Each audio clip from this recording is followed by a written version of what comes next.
ஜனநாயகன் படம் ரிலீஸ் ஆகுமா ஆகாதா? விஜய்க்கு மட்டும் ஏன் இப்படி நடக்குதுன்னு சங்கர் மேடவாக்கத்திலேருந்து கேட்டிருக்காங்க. ஜனநாயகன் படத்தை பொறுத்தவரையிலே இதுதான் என்னுடைய கடைசி படம் என்று விஜய் அறிவித்த ஒரு திரைப்படம். ரசிகர்கள் மத்தியிலே மிகப்பெரிய எதிர்பார்ப்புக்கு உள்ளாகி இருக்கின்ற ஒரு திரைப்படம்.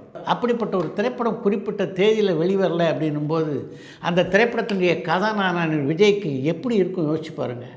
நிச்சயமாக மிகப்பெரிய மன அழுத்தத்தில் இருப்பார் விஜய் என்பதிலே சந்தேகமில்லை. பாரதி ராஜா டைரக்ஷனில் கமல்ஹாசன் அவர்கள் நடித்த டாப் டக்கர் படம் ஷூட்டிங் பாதியிலே நிறுத்தப்பட்டு கைவிடப்பட்டது. அதற்கு முக்கிய காரணம் என்னென்னு ஜெய் ஆனந்த் மலேசியாவிலேருந்து கேட்டிருக்காங்க.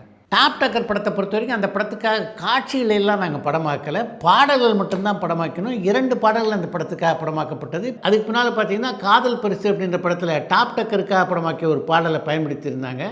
டாப் டக்கர் திரைக்கதை சரியாக அமையலை. அதன் காரணமாக தான் அந்த படத்தினுடைய படப்பிடிப்பை தொடர முடியல. அதை அப்படியே நிறுத்திவிட்டு பாரதி ராஜா எடுத்த படம் தான் ஒரு கைதியின் டைரி. நடிகர் அஜித் மாதவனை தொடர்ந்து சிவகார்த்திகேயன் அவர்களும் வெளிநாட்டில் செட்டில் ஆக போகிறாங்கன்னு தகவல் வருது. இந்த தகவல் உண்மையான சங்கீதா திருவண்ணாமலையிலேருந்து கேட்டிருக்காங்க. இப்போதைக்கு வெளிநாட்டில் செட்டில் ஆகிற எண்ணம் சிவகார்த்திகேயனுக்கு இருப்பதாக தெரியல.